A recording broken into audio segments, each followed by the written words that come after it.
People forget what you say, they forget facts, but people never forget how you make them feel. What is it that you love about this industry? The bringing of people together, celebrating milestones. It's the building block of what makes society tick. You have one job as a leader, as a coach, is to unlock the people's potential. But in order to do that, you need to create the psychological safety. What does culture mean for you? So when you think about that definition, it comes back to without that, you don't have a culture. It's the foundation that we've built our business on. What struck me working with the Sugar Foods leadership team was just how passionate everyone was about what they were doing. And I didn't even hesitate. I said, I'm in. Let's do this. At the end of the day, you really just have to be yourself.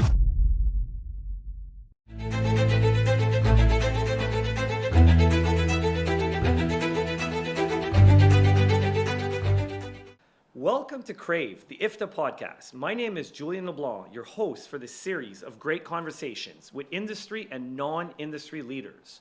The food industry is evolving rapidly, and so are its leadership challenges. Our mission with this IFDA Podcast is to help you stay ahead of the curve with fresh leadership insights and strategies. Before we get to today's guest, I'd like to recognize Cut & Dry, our sponsor for Crave. Cut & Dry is the nation's leading e-commerce platform offering the seamless ability for distributors and their partner manufacturers to promote and sell more cases with our best-in-class operator user experience. Here we go. My guest for today's conversation is none other than Andrea Brule, President and CEO of Sugar Foods Corporations. Andrea is currently the fourth president in the company's 75-year history. She's been promoted in March 2023 following a 20-year career at the company spanning multiple functions, which I want to dig into. Now, before I give you the stage here, Andrea, is Jim Collins in his seminal book called Good to Great that we probably already read. He shared with us this great concept of level 5 leaders. And a level 5 leader is described as a unique combination of personal humility and professional will in leaders who drive organizations from good to great. Leaders are ambitious for their organizations, not for themselves, and they inspire standards rather than personality. They put people first. I can't think of a better description, Andrea, that captures the essence of what you bring to the table. Everything I've seen in my research, everything I've heard about you, and everything I've observed about you is people first. So there you go, Andrea. Welcome to Crave. Huh? Welcome to Crave. Well, what a warm welcome. That's really a fabulous sentiment, and thank you so much for sharing that with me. That's really kind. I'm thrilled to be here. This is an exciting opportunity, and IFDA has been a phenomenal partner for Sugar Foods, and I've really enjoyed being a part of the organization throughout my career, and so couldn't be happier to be here with you and just help be a part of this podcast. Well, so exciting, and we have a lot to unpack together. But before we get there, maybe just a bit of background, because not everybody would know you. We've got a lot of new energy, if you want, in our food community. How would you describe Sugar Foods in an elevator pitch format? There you go, a little bit of pressure, Andrea. No, I'll tell you what, the funny thing about that is whenever I'm asked, well, what is Sugar Foods, which does happen in elevators more than you'd think, because, you've got vests or shirts on with the term Sugar Foods or the logo on Sugar Foods, and random people in an elevator like, Sugar Foods, what is that, pastries, right? And it's like, no, well, it's hard to encapsulate. How many floors are we going to? And how committed are you to my answer here? Because the truth is, the name Sugar Foods comes from our founding in 1948 as a bulk sugar distributor in New York City.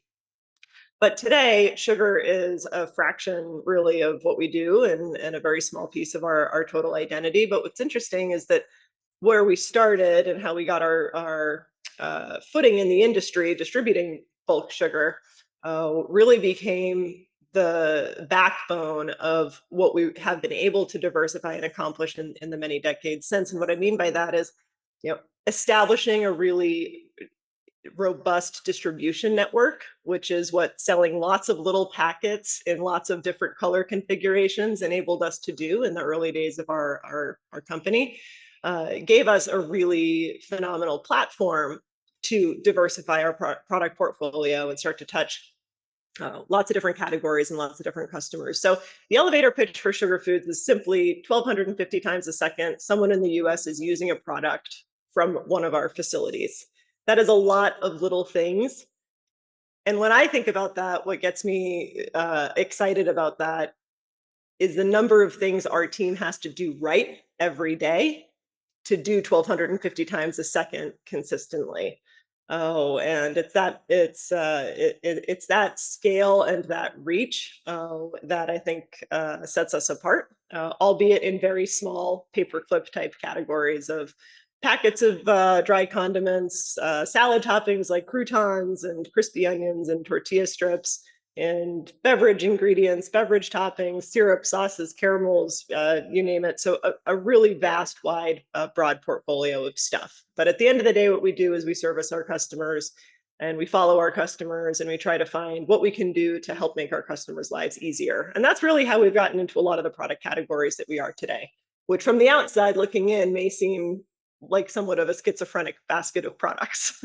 I love this concept of the masters of minutia, and I love how you broke it Yeah, down because you're right. So many opportunities to get it right in these interactions, and I might get the number wrong, but I think if you did the math, it's something like 40 billion interactions or something in that's a right. year. It's mind-boggling, Yeah. absolutely mind-boggling. It is, and a lot of that is through our customers' brands. So we're a brand agnostic company. We always have been. And so while we have our own brands, and we're in both retail and food service and industrial, we touch every segment. But at the core of what we do is partner with our customers to bring category leadership in a lot of these small paperclip categories that on their own maybe difficult to bring some common sense to, but bundled from sugar foods takes complexity out of their system, makes it easier to source one dock bump, one order, and lots of little things that are necessary and ubiquitous and expected, but no one else really wants to spend a lot of time thinking about. So we'll think about those things. And you mentioned various channels, obviously, that you're interacting in. Now, I do know that food service distribution is near and dear to the heart and very important to sugar foods. So I'm going to ask the question I'm going to ask every single guest. What is it that you love about this industry today, right? We don't need to be nostalgic here because we like to go in the past, but what do you like about the industry and what do you love about it today? Food service is definitely at the heart of sugar foods. It's the foundation that we've built our business on, and we don't take that for granted. What I love about the industry is that it's incredibly relatable and still very relational. Oh, so relationships matter in food service and food service distribution in particular. We have a lot of companies with people that have been there many years. I think this industry has some of the best tenure of people that stay in the industry. And so relationships matter in this industry, and that goes at I think the core of what I get passionate about, which is people and building meaningful connections, whether it's within the company or outside the company or with our supplier base. So relatable and relational are the two things that really jump out at me. Why is it relatable? Well, everyone needs to eat, so that's kind of the canned response. When you're talking to people maybe outside the industry and you explain what you do, everyone can connect to food because everybody eats. But I think unless you're in the industry, when you're talking with people outside, like many things, food is something that we take for granted. You know, how does food get to your plate? How does that burger arrive the way that you want it done? And all of the touch points that have to add up and be done well in order for that to happen is exciting. It's dynamic. There's constant change in this industry. There's so many different ways to unpack value and sell value throughout that process. But I think what I love about it is just the fact that everyone can connect to it. It's extremely relatable. It's still relational. And service, so that's the food part. And then you talk about service, because that's really the second half of food service. And service is at the heart of humanity, right? Like at its core, service is what connects us. It's what drives intimacy and connection. And without service, it would be a purely transactional industry. But with service, it's really the bringing of people together, celebrating milestones, sharing a meal, going on a date. It's the building block of what makes society tick, if you really want to zoom out. So this combination of food, which is a necessity and everybody is can relate to it, and the piece of service, which is really heart and connection and community. What a beautiful place to build a career and work. I love it. And look, I think obviously we both love this industry. That's why we're having this conversation here today. And it takes leadership in order, it doesn't matter what industry, it doesn't matter what the conditions, the environment. We know that obviously people need to eat, but it takes leadership in order to get all these details right. And so I really want to focus our conversation. It's going to be a leadership conversation, but I want to dig into culture because I know that's something that you're super passionate about. I'm super passionate about. And maybe I'll even start with the famous quote, although like most quotes, they say that maybe he didn't exactly say that and someone played with it, but it's the famous quote from Peter Drucker that culture will eat strategy for breakfast. So I'm going to assume, Andrea, that Sugar Foods gets strategy right. And I know you do because you're winning. But ultimately, if you don't have the culture to execute against that strategy, it can fall apart pretty quickly. And I'm sure you've been part of projects where the culture was awesome within the small team dynamics, and you've been part of projects, whether it was internally or externally, where it might have room for improvement. So maybe let's just start at a we'll funnel here, but let's start at 30,000 feet. What does culture mean for you?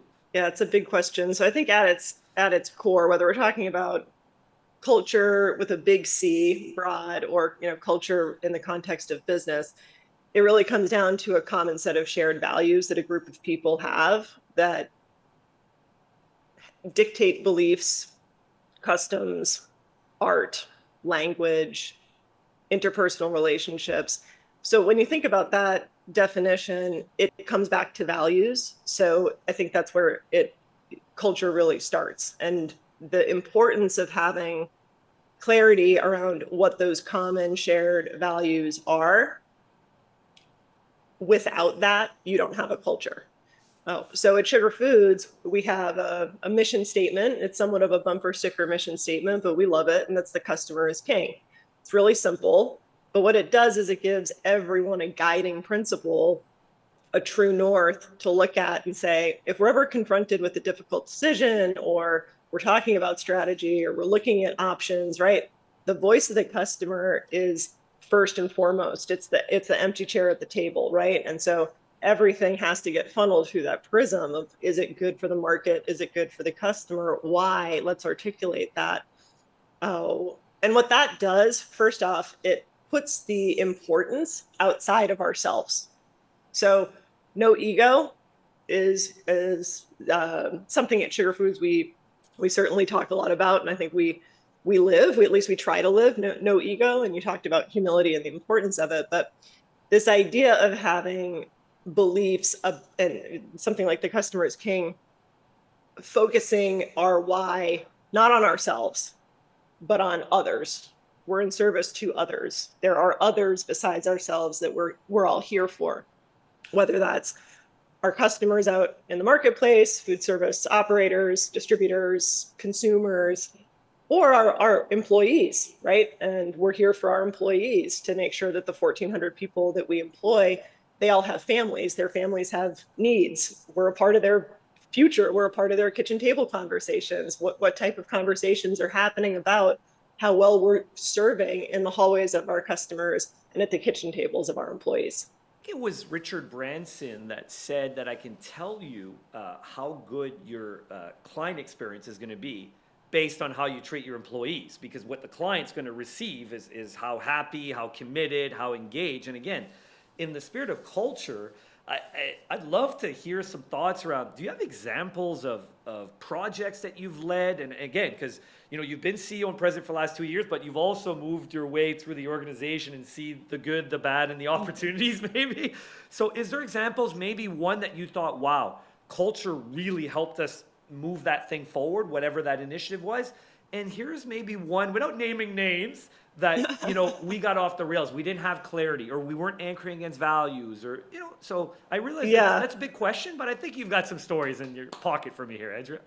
Well, what I love about your question is it's storytelling, right? And that's really at the heart of culture as well. It's how culture is transmitted. It's the stories we tell, and the stories we tell inform the next generation, but also reinforce for ourselves, uh, the reasons that we've either succeeded or failed, or what lessons we've learned, and so I love that you're asking for stories, because it's the right way to share these things. So yeah, obviously, great examples exist on both sides of the coin. Oh, so when it comes to culture at Sugar Foods, and people is really at the heart of that, it starts with, you know, the people that you bring in, right? And we're really fortunate at Sugar Foods to have great tenure, especially within uh, our management team, but even down to the floor. Oh, so I thought I'd tell just a quick story about how I came to Sugar Foods, because it connects to this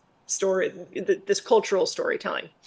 Oh, so I went to St. John's University undergrad, and my senior year, I was in the business program. I was in this cohort that was working with business leaders in the New York City metro area on strategic business initiatives, right? And so we got the opportunity to work with the C-suites at places like ADP, payroll processing, Diesel Fashion, Sugar Foods, Bank of New York, and the Sugar Foods project was by far the most engaging and fun for me.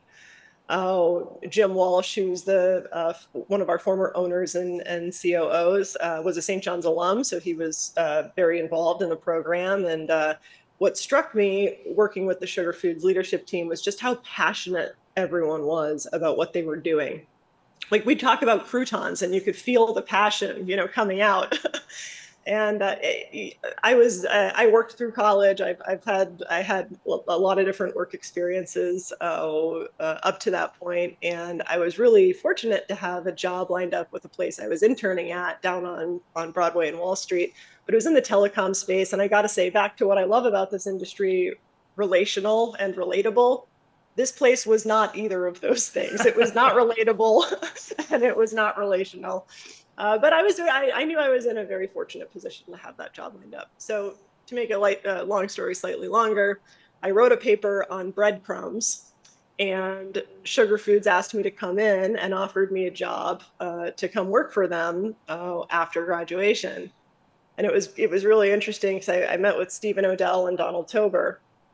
And Stephen said, well, we don't have a job for you. There's no position here, but we'd really like you to come work for us. And uh, you'll get involved in a lot of different things. And here's what we'll do for you, and so on and so forth.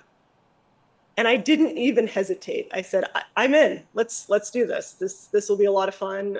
And it came down to the people that I had met, but more importantly, to the Sugar Foods culture. It's something that I've continued to embrace, and throughout the organization, I think we have as well. That when it comes to bringing people into the organization, we hire the person first, not the position. So, of course, there's a role to fill, but making sure that we're looking for the right attitude, the right energy, and the right culture fit. Everything else is fairly teachable, right? So that I think, when I think about what drives Sugar Foods culture, it starts with the people. And that's just one example of how I think we make people-based decisions. We try to prioritize people first in decisions that we're making. Oh, another kind of fun one. So when I think of culture at Sugar Foods and stories that I've heard of Sugar Foods within the industry, something that always strikes me is the length of memories in food service. Because people choose to stay in the industry for as long as they do. We've got some phenomenal family-run businesses that are multi-generational. Oh, and the story I like to tell new people that are coming into the organization or people that I'm talking to outside the industry that are trying to understand what food service is all about. I like to tell this story about one of our dear friends and owners of one of the distribution companies that it never ceases to amaze me. The thing that he and his wife remember the most is, well, 25 years ago, our daughter's baptism party, Chris Travisano found out about it. And prior to the party, we had uh, cases of personalized packets of pink and white and whatever with our daughter's name on it and her birthday to use at the party that we were throwing. And, gosh, that was just so special. And our family still has packets of these things. And so, it's a good reminder for all of us that small gestures go a long way. B, the memories in the industry are long.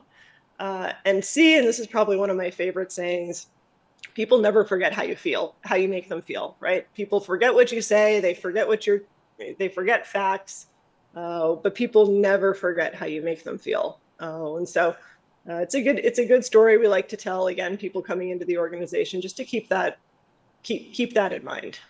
First of all, that could be one of my favorite Yeah. origin stories ever. I mean, come on, right? Everyone loves breadcrumbs. I mean, let me just tell you. Like it was just destiny, and then obviously they saw something special in you, and here you are, 20 plus years later, uh, leading the charge as a level 5 leader. So there you go. So there's a lesson learned for all of us here that what you do. Just so if there's any students listening, those internships, those white papers you write, they matter. I think there's a very, very interesting. That's maybe another podcast in itself, Andrea, is how to help students really connect with their future self. Right?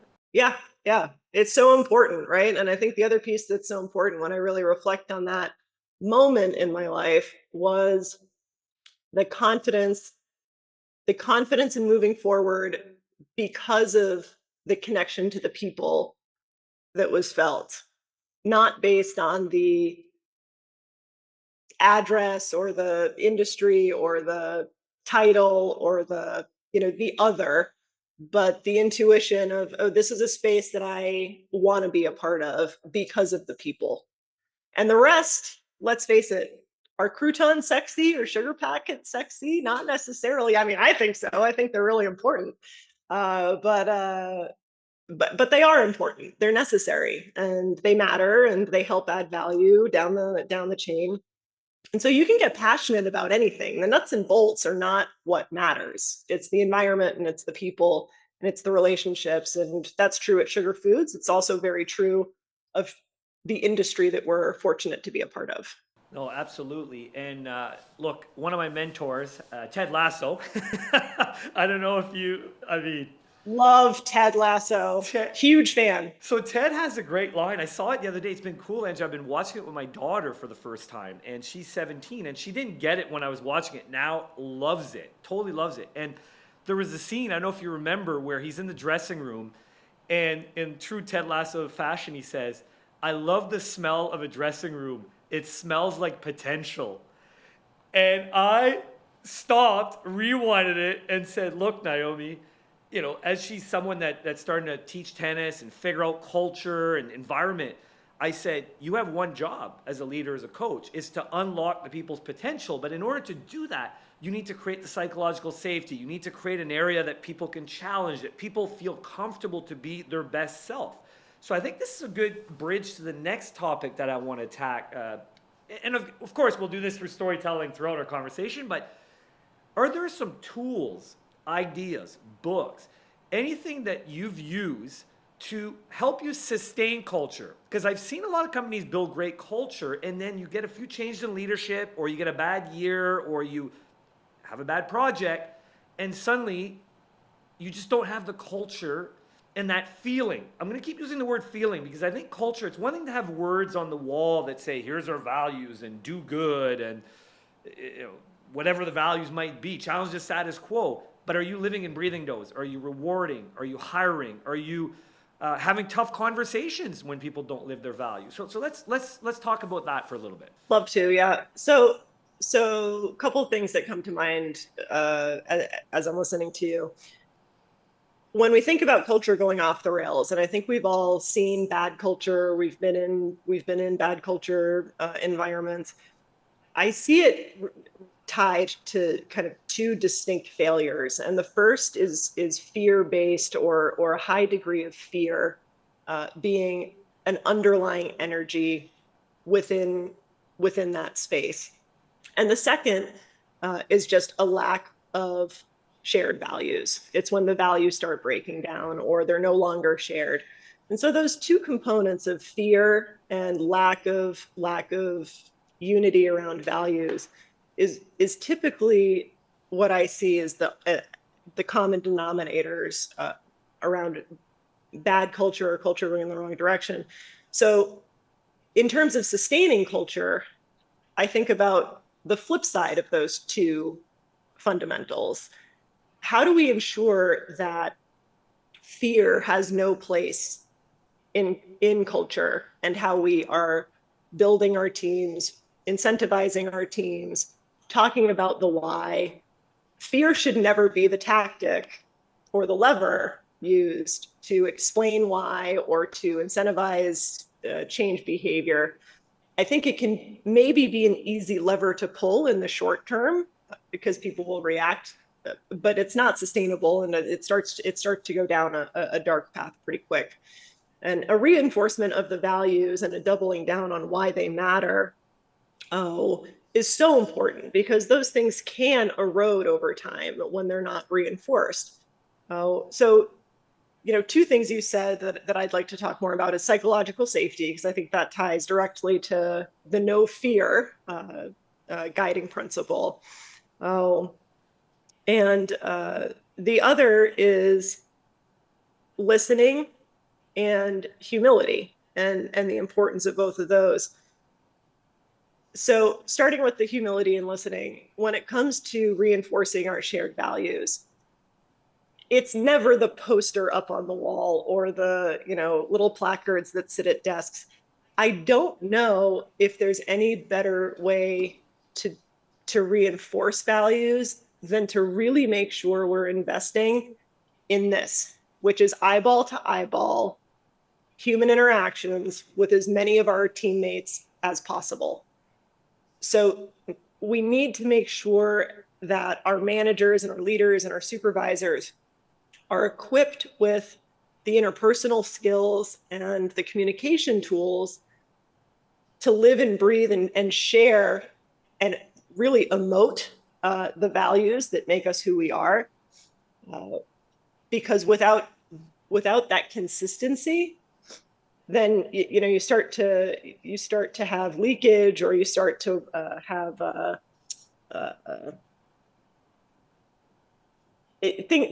values can get watered down. Watered down is a great way to put it. Diluted, totally. Diluted. It just starts to get watered down, right? And on the psychological safety front, I think that's also goes to, look, I can talk about psychological safety and we can have a great conversation about it, but it also, there's only so much any one individual can do in an organization to promote psychological safety. So that's another fundamental skill that I think we need to be really careful when we hire and promote people, to ensure that those people that we're promoting into positions of leadership and management responsible for other people have an innate ability to create spaces where people feel safe and connected and can be authentic.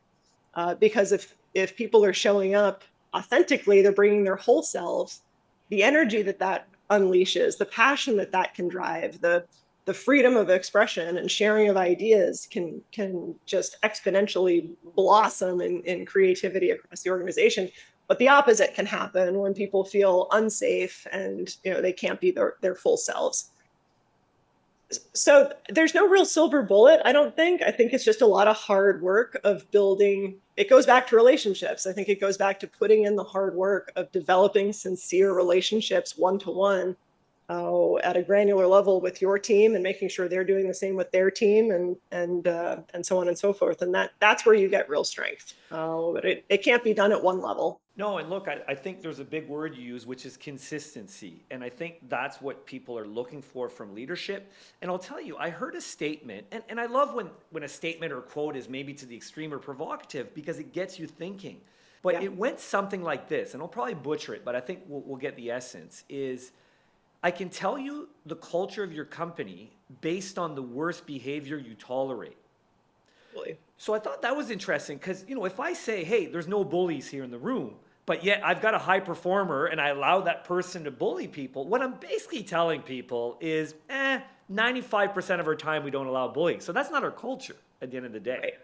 Right. The truth is, we actually can't hold people accountable in the purest sense of accountability. Accountability only happens from within. Only I can hold myself accountable. What we need to make sure we're doing as leaders is setting clear boundaries and holding those boundaries. I forget the coach responsible for this analogy and where it originated from, but it's what I'm going to look it up when we get off here and remind myself around the measurements of home plate in baseball and how, let's say it's 17 inches. Home plate is 17 inches. Doesn't matter if you're in the little league, doesn't matter if you're in the major league, it's 17 inches. We don't make the plate bigger or smaller based on who's getting up to bat. We don't change the size of the plate to accommodate, the other team or where we're playing or who we're playing or who's getting up to bat. It is what it is, right? So it's up to us to be really clear on what we are willing to tolerate and where those boundaries are, and to hold those boundaries firm. Individuals are the ones responsible for holding themselves accountable. We're responsible for holding the boundary. It's super interesting around accountability, and I think this is a good jump to just leadership in general, because I was asked to run to run an accountability workshop for one of my clients, and the CEO says, Julian, we need to drive accountability. And I said, okay, I get where you're going with this, but don't we want to develop accountable leaders versus drive accountability? And we want to help people be accountable to self, others, and the result or the commitment. So that takes leadership. Have you had mentorship, leaders in your life, books, podcast that you listen to on a weekly basis? Because it's hard being a great leader. And the day you think you're a good leader, you're probably screwed because you need to invest more time in yourself. Absolutely. So, I think you hit on it, which is every leader I've ever talked to, and something that I've definitely realized over the years, everyone's human. Everyone's trying to just do the best job they can, right? And so I think being a student and being open, staying curious and being open to just constantly learning and being a sponge to soak up different experiences, interact with different cultures, talk to different people is so important. But to answer your question on mentorship, I've been so fortunate to have so many great examples, mentors, people in my life that have given me opportunity, given me space to fail, helped me overcome gaps in confidence and push me into really uncomfortable places. So I am certainly a product of not only the experiences I've had, but the doors that have been opened and the hands that have been reached back to help pull me along. You mentioned a couple great books. Good to Great's a classic. I'm a big fan of Simon Sinek. I loved The Infinite Game. I think everyone knows Start With Why. That's a great book. I've liked Malcolm Gladwell's stuff, and so he had one out a few years ago, Talking to Strangers. But he's done a handful that I've really enjoyed. And whether it's books or podcasts, just seeking ideas, new ideas is something that I continue to find a lot of energy from and lean into just to keep myself fresh and challenged. Some of the advice that I've gotten over the years that really has stuck with me and made a difference, and it'll sound somewhat common sense, right? But just be yourself. there's going to be so many moments where you're going to feel, either uncertain or anxious or uncomfortable or, what have you. That's part of the human experience, right? Being uncomfortable is the path for growth. We must get uncomfortable in order to grow. But to remember that at the end of the day, you really just have to be yourself, and trust that that is the only path to move through that discomfort. Because if you try to do something inauthentically, people will sniff it out a mile away, right? But if you're authentic and you are who you are, regardless of whether it's perfect, doesn't matter. People connect with authenticity. You're only as strong as the people around you. So I want to finish this conversation, and I know we could go on for hours, so we're going to have a part 2 at one point, but I do want to finish with a little exercise that I've been doing with every guest here, and it's the T-shirt exercise. Yeah. So I realize this is not easy, but if you could only put one word on who you're striving to be as a leader, what describes you, or what would you hope people would choose to describe your leadership style? Yeah, it's such a good question. And there's so many different directions that you could go with this, right? Like there's the classic the classic archetypes of leaders and which one you'd kind of fall into. But for me, I think what I've received as feedback the most in my career that I think means the most is listener. And I'd go with listener. So, and what I would say is listener, I mean, we could even have an icon. You wouldn't even need, right? We'd probably have, I don't know, an ear that's dialed in or something. Right. And I heard something the other day that I love. They said, imagine if we could listen aggressively. And I thought, wow, because that really takes your listening to the next level. I love that T-shirt, and I can tell you that you demonstrate that throughout this conversation because I get very passionate, and you listen to me like you were really interested in what I had to say the whole time. So there you go, Andrea. Look, I'd like to thank you, first of all, for your time, your energy that you put into this, and your preparation. It's clear that when I said, hey, Andrea, I didn't give you the full game plan, but I said, come prepared to share your thoughts around culture, and you brought it. So thank you. And I'd like to thank you, listeners, for joining us, and congrats on investing time in your personal development. If you've enjoyed this conversation, please reshare the link as Together is Better as an IFDA community. Thank you once again, Cut and Dry, for being a partner on this passion project. And until next time, friends, keep being great and go get them. This episode is brought to you by Cut and Dry, the only independently verified digital ordering platform that combines e-commerce, payments, and sales tools to help food service distributors sell over 10% more cases within a year. Here's the truth. E-commerce isn't just about going digital. It's about getting discovered. That's why, since 2009, Cut and Dry has led the industry in transforming your inventory into online custom apps that are easy to search, explore, and for your customers to uncover new products. Join us today at cutanddry.com.